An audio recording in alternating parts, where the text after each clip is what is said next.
Vacations to another country can be some of the best times of your life. Getting away, experiencing a culture nothing like your own, and traversing through some of the most memorable places on earth are truly something to hold with you for a lifetime. Oftentimes on said trips, warnings are made to stay within the boundaries of where you're supposed to be, whether it be a hotel, a host family's house, or even a resort. It's generally pretty strongly urged to, without a guide, stay on the path set forth in front of you. Unfortunately, many of us have that growing instinct of curiosity. What if we ventured out on our own, ignored the warnings, and truly explored where we were? How badass would that be? Nothing that bad could ever happen to us, right? Except, it can. And when it comes to the tragic case surrounding two girls from the Netherlands on their trip to Panama, it did. Today, we're going to explore the evidence and story surrounding the harrowing disappearance of Kris Kremers Lisanne Froon. Kris Kremers Lisanne Froon are two girls from the Netherlands who made their way to Panama to celebrate Kris graduating from school. They arrived to the country on March 15, 2014, and explored around for 2 weeks before reaching their destination, the city of Buket, on March 29th. The girls allegedly had plans to volunteer to work with the local school and to improve upon their own Spanish.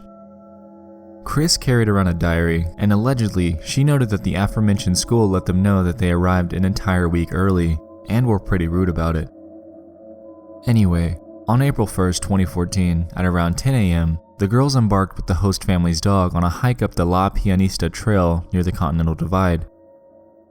Everything seemed to go pretty well, and the host family had believed everything was fine, up until a few hours later when the family's dog returned home without the girls. The host family was immediately worried and called the police.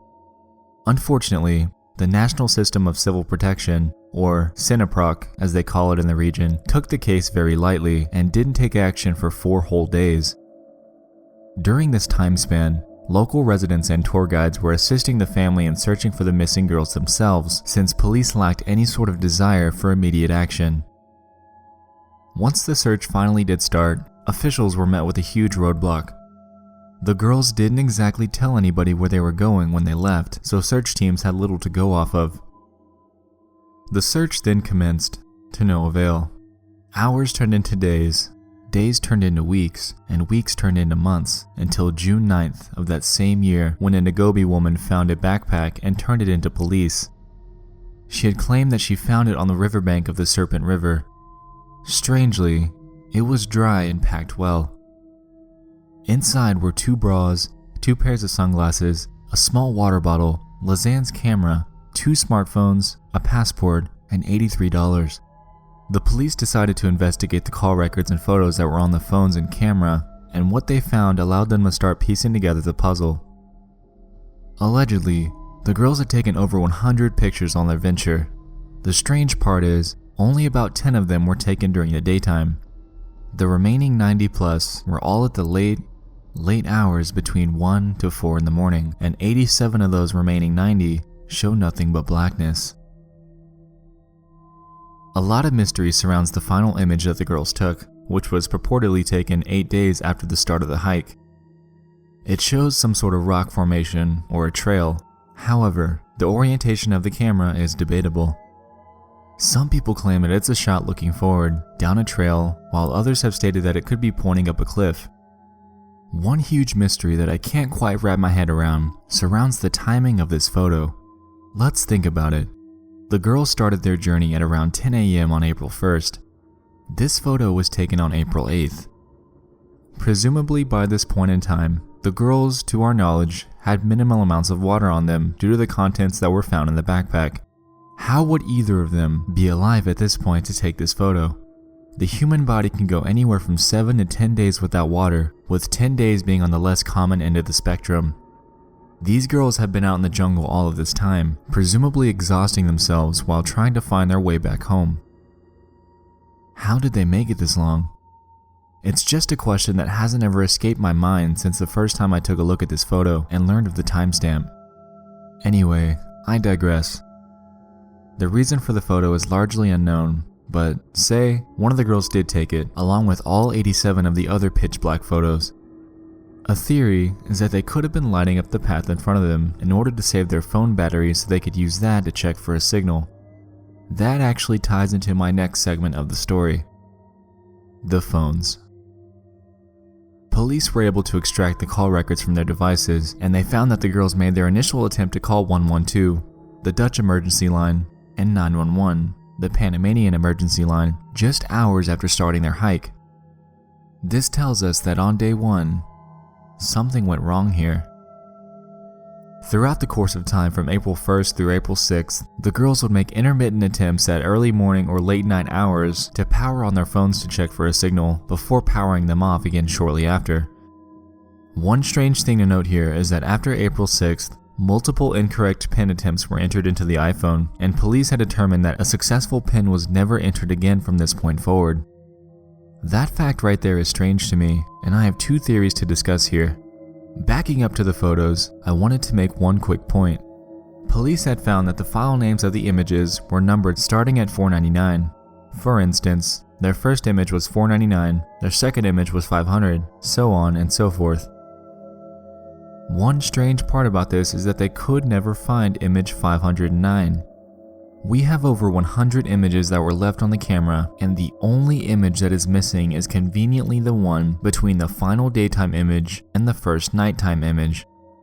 Why, through all of this, would the girls be concerned with deleting any image from their phone, especially while in a situation like this? That would be the absolute last thing I'd ever be thinking of doing. Investigators were never able to recover the photo, and they had determined that it wasn't deleted through the camera itself. Jumping back to the PIN numbers again, what if there was a third party involved? There very well could have been someone else in these woods, following the girls and trying to potentially murder them. Say this third party was successful, they could be potentially trying to wipe information which, strangely, could be related to the missing photo 509. Now, before you grill me on this theory, hang tight because I have something to back this up shortly. Anyway, the other theory that I have surrounding this is the idea that Kris was either unconscious or dead due to injury or other natural causes and left her iPhone with Lisanne. Lisanne likely didn't know the password to it and made multiple guess attempts at getting into it, potentially to try to make more phone calls or use the flashlight. Since she realized that it was hopeless, she powered it back off and never turned it on again. Back to the investigation. Locals had found Lisanne's shorts upstream from where the backpack was found, and this is where the inconsistencies and glaring holes of police mismanagement come into play. The official story is that the shorts were found neatly folded on a rock. However, according to the guide that found them, they were in an eddy on a river near a monkey bridge. Accompanying these shorts, the locals claimed that they found Kris's boot with her foot still in it and a fragment of Lisanne's pelvis, which appeared to be sun-bleached. They also found multiple bone fragments that belonged to the two girls. However, there were 3 fragments out of all of these that were undetermined. With the photos in hand, the shorts found, and the bones identified, the police had determined that Kris had fallen off a nearby monkey bridge and either went unconscious or dead, and Lisanne had left to go to find help. Since her backpack contained nothing of true use, she ditched it nearby, and with that, her shorts, since they could have been chafing her. On the way back, she used the camera to take photos of the blackness to light up the trail in front of her, and during that trek back, exhausted or injured herself and passed away. Solved, right? Well, this story is highly contested due to extreme police mismanagement. Allegedly, other fingerprints were found on the backpack, however the findings proved to be useless since they weren't tracking prints through the investigation. Also, as we said before, Cineproc took 4 entire days to begin the search mission, and as we know, the first 24 hours are the most vital part of any search and rescue. There's also one other thing. Remember that theory that I had earlier about a third party being involved? Let's gather our evidence that supports that really fast. First, we have a missing image 509, which conveniently bridges the gap between the last daytime and first nighttime image. We have a backpack that was found on a riverbank that was completely dry and well packed. We also have some bone fragments that are belonging to a third party. There are unidentified fingerprints on the backpack, and lastly, both bodies completely decomposed and were broken apart after just 9 weeks between April and June? Something seems strange here. I say this because just last year, a girl named Catherine Yohannet was visiting the same region of Panama and was brutally strangled to death by her own shirt while she was hiking in the region. To date, only one teen suspect has been identified in the case. What if this same person has something to do with the strange disappearances of Kris Lisanne? It really is strange to me, and something about this case, particularly with the final night image, doesn't add up to me.